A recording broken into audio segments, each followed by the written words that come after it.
You said that you had your blue strobe lights going at the time that you administered the horizontal gazing stabness. Am I remembering that correctly? Yes, sir. Do you have a switch in your cruiser that would turn those lights off? Yes. There it is. The trooper just confirmed under oath that he had a switch to kill the strobe lights. One switch, 1 second, and the single biggest contamination risk to his eye test disappears. He did not flip it. He left those lights flashing behind the woman whose eyes he was testing for involuntary movement. His own training manual, the same manual he says he cannot remember the specifics of, warns that strobes cause the exact eye response this test is designed to detect. He knew the risk. He had the fix. He chose not to use it. 6 clues on that test, and the jury will never know how many of them came from alcohol and how many came from blue lights flashing in the dark. What happens if you flip that switch into the off position? Then my blue lights go off. You could have done that in this case, and you did not do that, correct? Yes, but I'm not turning my blue lights off on the side of the road. That's not safe.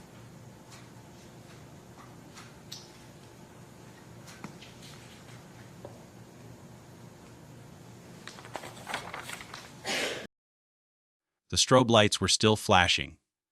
The switch to kill them sat 6 inches from his hand. He never touched it, under oath. Months before a federal grand jury would indict him for lying under oath in other cases, this trooper swore to a jury that everything he did that night followed procedure. It didn't.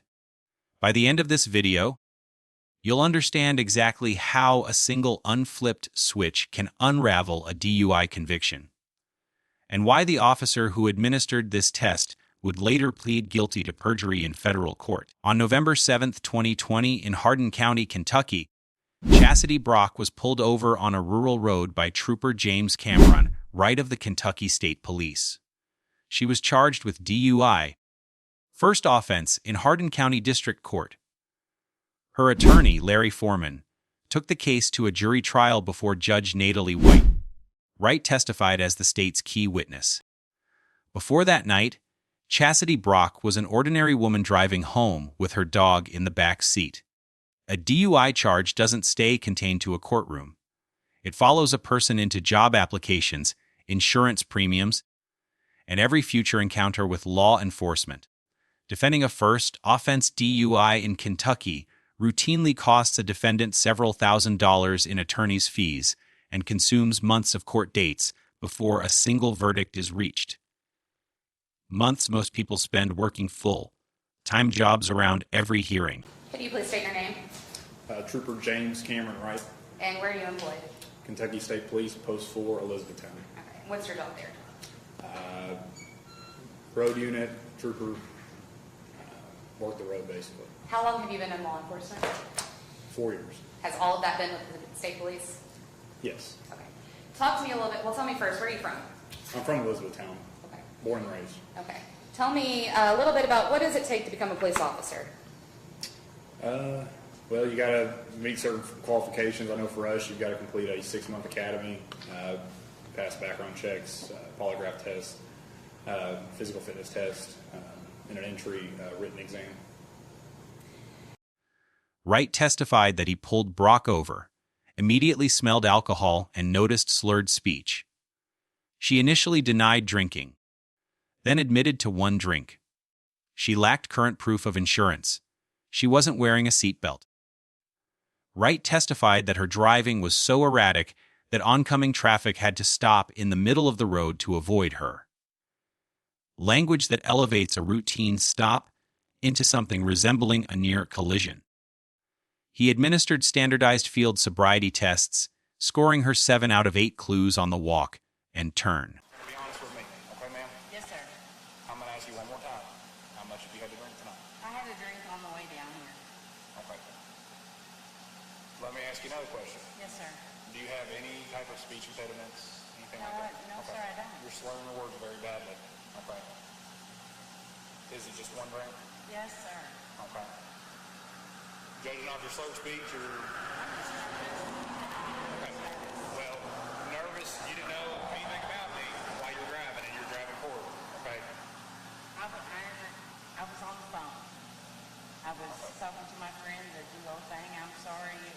also not wearing a seatbelt? You weren't Yes, wearing it, sir. you weren't wearing it when I came up? No, sir, I was not. Okay. Let me see your insurance, please. Is this the only insurance card in the vehicle? Yes, sir. Okay. It's nearly 4 years old. Well, 2017. I mean, I know it's insured. I mean, I don't know. okay, what can I do? Walk back to the front of my car. Yes, sir. Do you take medications? I do. What kind of medication do you take? I just take Wellbutrin, I take levothyroxine, I take, it's just for my thyroid. Okay. You have a pain medication? No, sir, I don't. Okay. You have a narcotic? No, sir, I don't. You know what to do? Put your butt face in my car. Okay? Okay? You're going to put your feet together. Yes? Step over to your right. Just look right there, okay? You're going to place your feet together and keep your arms out to the side. Yes, sir. All right? Hold that position until I tell you to begin. Yes, sir. Okay? All you're going to do now is you're going to hold and set my finger in your eyes open. Yes, sir. Nothing else. Do you have any issues with your eyes? No, I don't. He had her blood drawn at the jail and sent for analysis. To a jury hearing it cold, this sounds like a textbook impaired driving case odor, slurred words and admission, and measurable test failures. Were you working for the Kentucky State Police in Elizabethtown on November 7th of 2020 at about 6:30 in the evening? Yes, ma'am. And did you have reason that date to make contact with Ms. Chassidy Brock? Yes, ma'am. Can you identify her, please? Yes, she's right there next to her counsel. Okay. All right. So, and now you have had a chance to review the in-car video that you provided to us, correct? Yes, ma'am. Okay. Now we're going to get to that in a second, but tell me about what happens when you first make contact with her after you pull her over and she stops her car. So when I go to pull her over, we start going over to the right side of the road actually, and she actually puts on her left turn signal, which I thought was odd. But when she pulls over to the right, make contact with her, I noticed slurred speech. I even asked her if she has any speech impediments, and she told me she did not, so she doesn't have a list. Smelled the odor of alcoholic beverages coming from inside the vehicle. Asked her if she'd been drinking. She said she had not. And then when I confronted her about the odor of alcoholic beverages, then she backtracked, and then she told me, yeah, I had one drink. Now, when you approached the vehicle, was she wearing a seatbelt? No, ma'am. And did she admit to you that she wasn't wearing a seatbelt? Yes, ma'am. Did you ask her to see proof of insurance? Yes, I did. And tell me about that. I had asked her a couple times for it, but she only produced insurance I believe is valid in 2017. Okay, So so nearly 4 years old at the time. she couldn't provide current proof of insurance? Correct. Most people watching this hearing would have taken Wright's oncoming traffic claim at face value.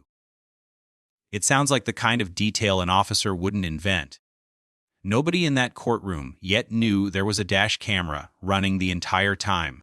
Watch what is happening in this video. The trooper is moving his finger in front of this woman's eyes, looking for involuntary twitching. The same test you have seen in every DUI case on this channel. He positioned her with her back to his cruiser. But look at what is flashing behind her. His blue strobe lights are on. They never went off. And that matters, because strobe lights can cause something called optokinetic nystagmus, involuntary eye movement that looks exactly like impairment. It is the same thing the test is designed to detect. The trooper had a switch in his cruiser that would have turned those lights off in 1 second. He left them on. His own training manual warns about this. The defense attorney knows, and he is about to make him admit every word of this on the stand. Still smell this odor of alcohol beverages coming off you. It's strong. This case turns on the standard for probable cause and ultimately proof beyond a reasonable doubt in a DUI prosecution.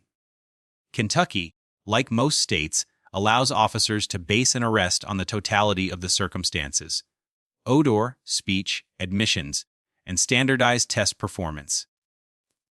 But that standard assumes the officer administered the tests correctly and testified accurately about what he observed. The National Highway Traffic Safety Administration, the federal body that designs these tests, publishes a manual specifying exactly when results become unreliable, including conditions like age, injury, and body weight. If an officer deviates from that manual, or misstates what his own camera recorded, the foundation for the arrest starts to crack. The cross-examination that follows was built to test exactly that foundation. Trooper Wright, good afternoon. Good afternoon, sir. I just have some follow-up questions for you with respect to the events that transpired on November 7th of 2020 with Ms. Chassidy Brock. Okay? Yes, sir. All right. Now, Foreman began by walking Wright through his own citation. Wright confirmed Brock stood 5 foot, 11 and weighed 185 pounds, squarely inside the NHTSA's own weight threshold where test reliability is considered compromised. how tall and how much did Ms. Brock weigh on November 7th, 2020, the night of her arrest? Do you remember? I'd have to look at the citation to look at her statistics on there. Would it refresh your recollection if I showed you a copy of the citation? More than likely. If I may approach, Your Honor? Yes, I have a submit you a copy, but... that's fine. This is the 2-page copy of the citation of Ms. Brock on the night of her arrest, correct? Yes. This is the copy we received from the Commonwealth. It's not as polished as the Commonwealth's copy, since they kind of squished 2 pages together under one, the 2 pages of your citation. Can you find on there, I believe it's on the top right-hand side, her height and her weight? And could you tell us what that is to the jury? I'm just going off how I see it on here. It looks like it's 5'8". 5'8", 155. That's right. 5'8", 150. Mine's more clear over there. And I apologize, my copy is just a little, there we go. This is much more legible. Thank you. 5'5", 185. Did you say 5'5", 5'5", 185? 185. Yes, sir. Okay, if I may approach, Your Honor? Yes. Does that refresh your recollection of that night? I mean, I don't really try to look too much into someone's weight, but if that's what it was, then that's what it was. I'm not asking if you tried to insult Ms. Brock or not. I'm simply asking you, did you follow procedure when you filled out the citation, you filled out the details of her height and weight, yes or no? The citation would either be correlating with what she's told me she weighs or what her driver's license would say. Okay, I'm not just making up a weight and putting it on there, if that makes sense. I would sure hope not. It's kind of awkward to ask, especially a woman about the way. I understand, I don't and know. it's something we have to talk about Right. because the validity of these tests could be No, I compromised. understand that. I can't tell you how I came to 185. It was either her telling me it was 185 or off her driver's license telling me 185. I don't know.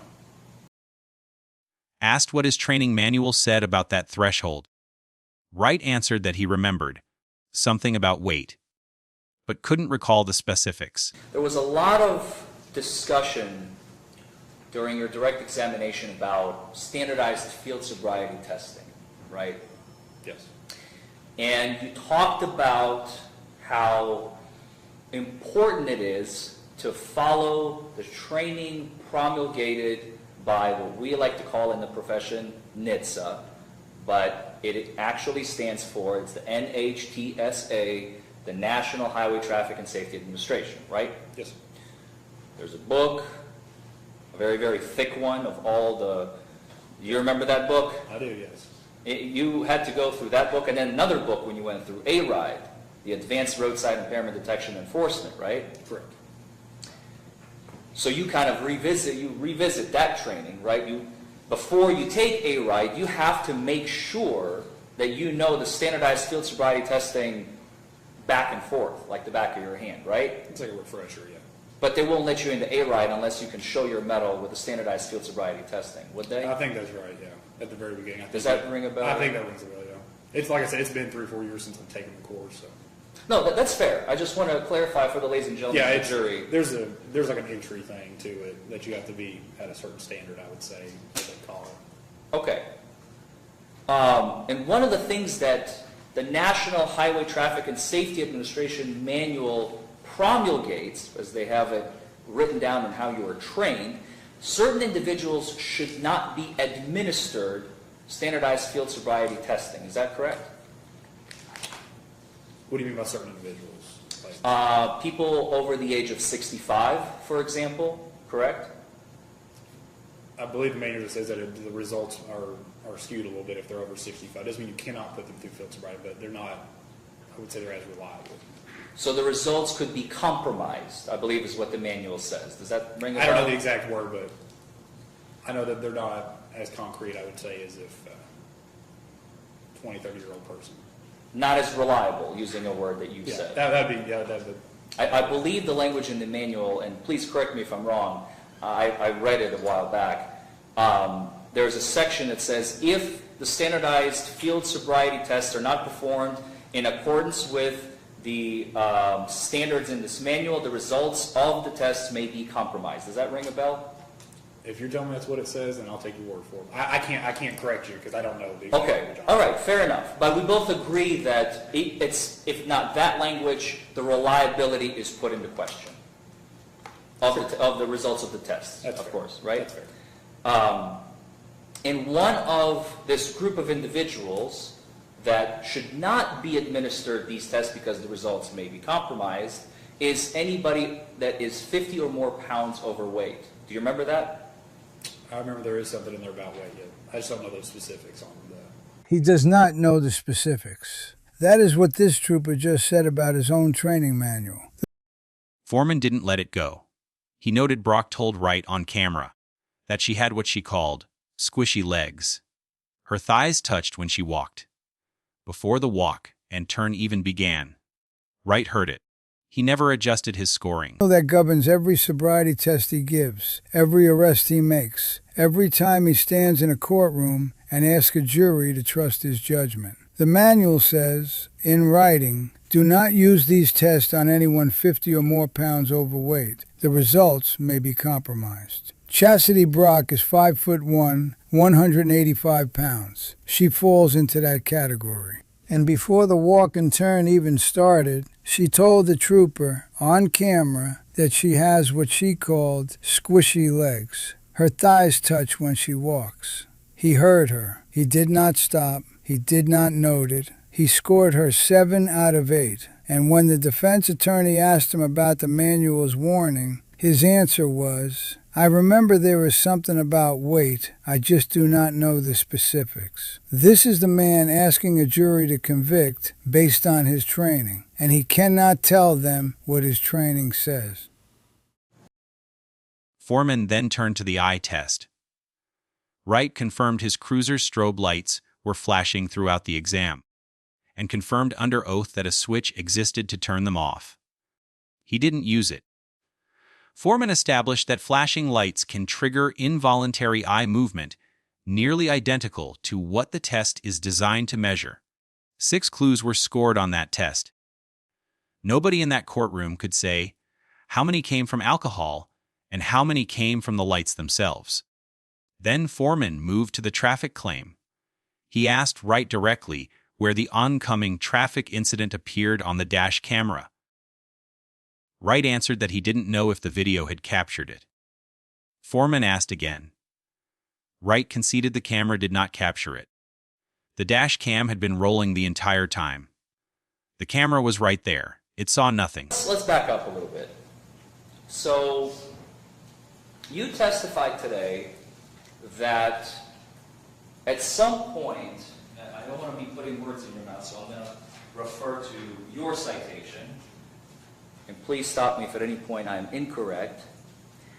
You said that you observed causing oncoming traffic to stop in the middle of the road.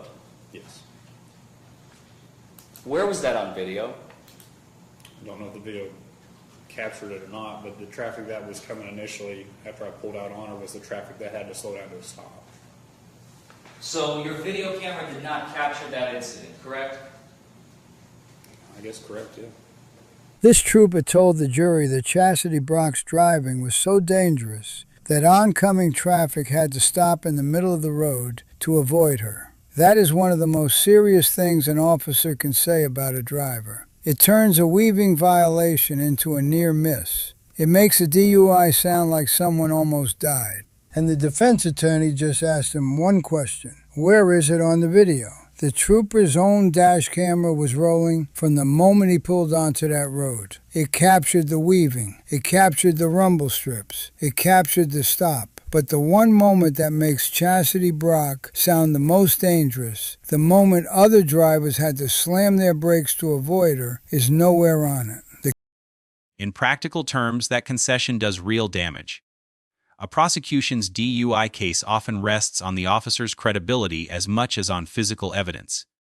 Once a jury hears an officer testify to something his own camera contradicts, every other uncorroborated observation he made that night, the odor, the slurred speech, the erratic driving before the stop, becomes suspect by association. When you asked Ms. Brock to exit her vehicle, okay, let's go back a little bit. After you stopped her, you asked her out of the vehicle, correct? Yes, sir. She got out of the vehicle with no issues whatsoever. Yes, sir. She didn't stumble. No, sir. She didn't fall. No, sir. She didn't lean on the car for balance. My car, yes, but not initially. While getting out. Yeah, While getting out. Yeah. Okay, let's just focus on this one little snippet, okay? That's all I'm I just talking want to about. make sure we're still talking about just getting out. Just talking about getting out of the car. I'm not talking about the whole picture, Okay, gotcha. okay? She didn't fall. Nope. She didn't trip. No, sir. She didn't have to catch herself or anything. No, sir. She didn't lean on the car door as she was getting out. No, sir. And she walked over to the front of your cruiser where you asked her to stop, Yes. where you're going to be administering the standardized field sobriety test, Yes. correct? That's not a technicality. That's the difference between a conviction resting on solid ground and one resting on a single person's word. The video that we watched is the dash camera video of your police cruiser in this case, correct? Yes, sir. You do not wear a body camera. We do not have body cameras, so no, I do not. You did not wear a body camera that night. Kentucky State Police does not have body cameras. I have like an audio pack that goes on my belt, which is why you can hear me outside the car. But we have no dash cam or body cameras. Does that make sense? We have It a dash does. camera. I guess what I'm asking is, because I don't want you to speculate on the stand, because you know your testimony is under oath, right? Yes. And you can tell us with absolute 100% certainty of all, how many posts do we have in Kentucky? 12, 13? 16. 16, thank you.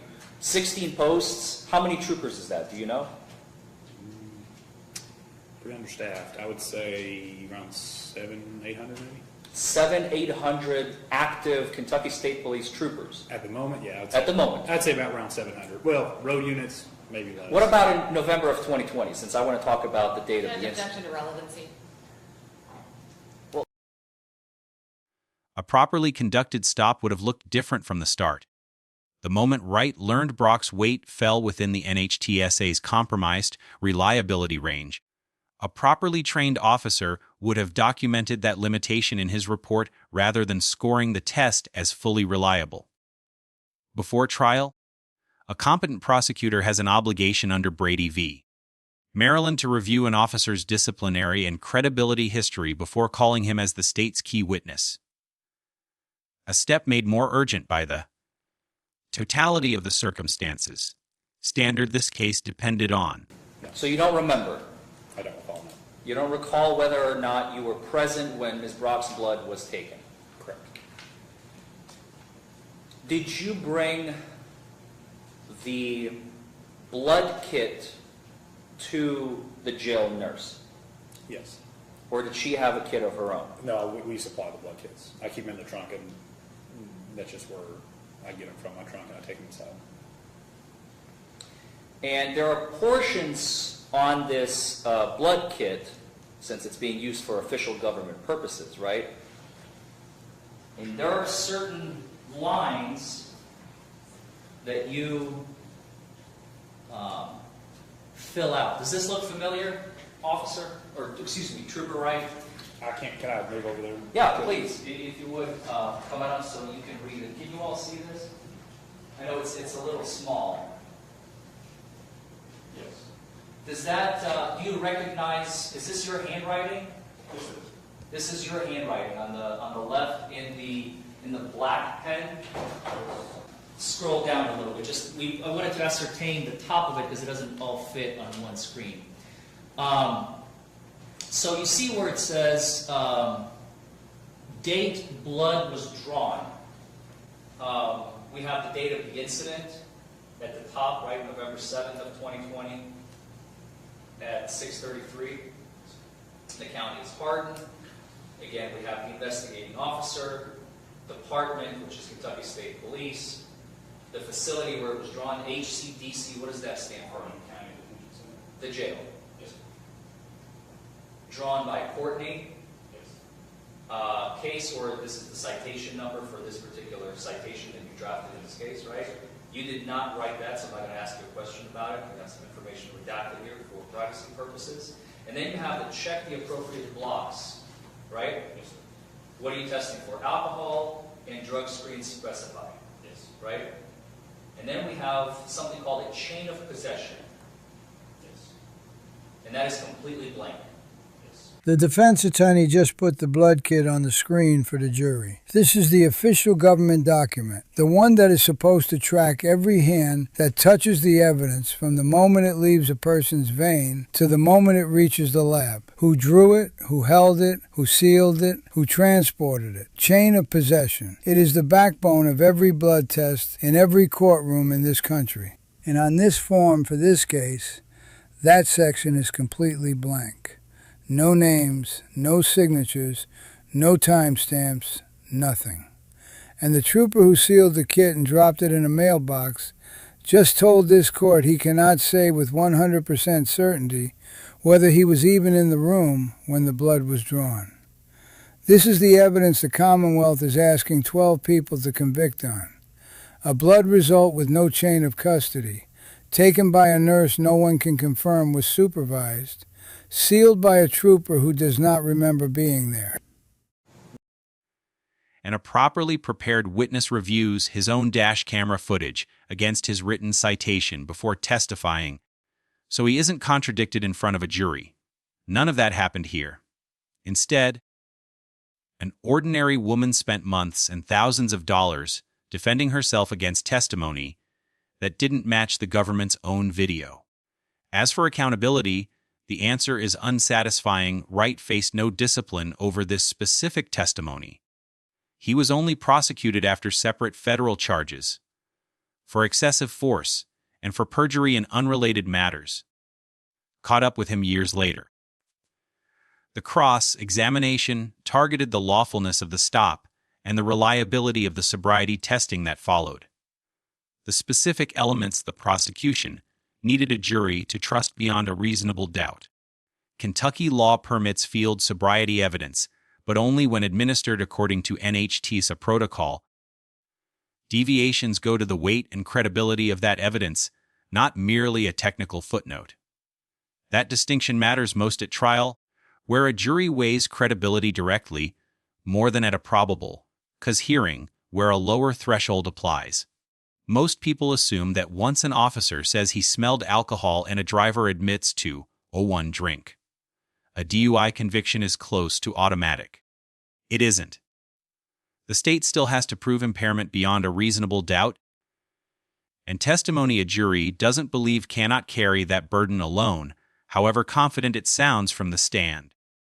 The Commonwealth's closing argument rested on cumulative behavior, the odor, the initial denial followed by an admission, the seatbelt violation, the outdated insurance, and 7 clues on a standardized test administered by a trained trooper. Taken together, prosecutors argued, this paints a coherent picture of impairment that doesn't require perfect video corroboration of every detail. The defense countered that a case built on an officer's word collapses once that word is shown, on his own camera, to be unreliable, that a jury cannot convict beyond a reasonable doubt on testimony contradicted by the state's own evidence, regardless of how many minor infractions surround it.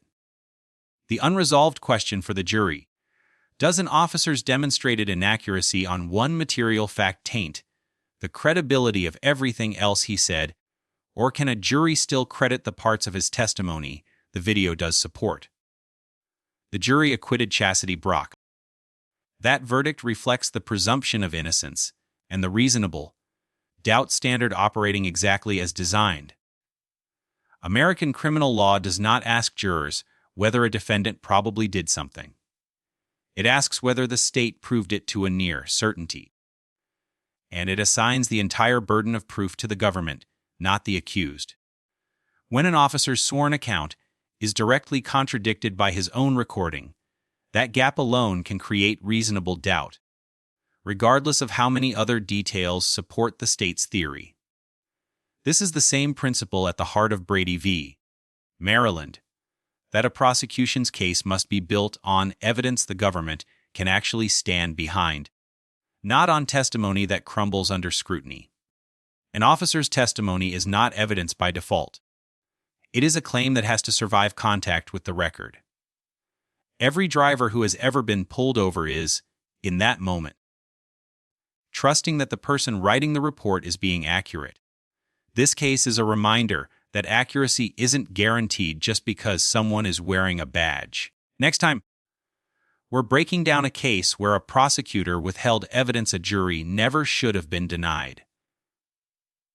And what happens to a conviction after the truth comes out years later?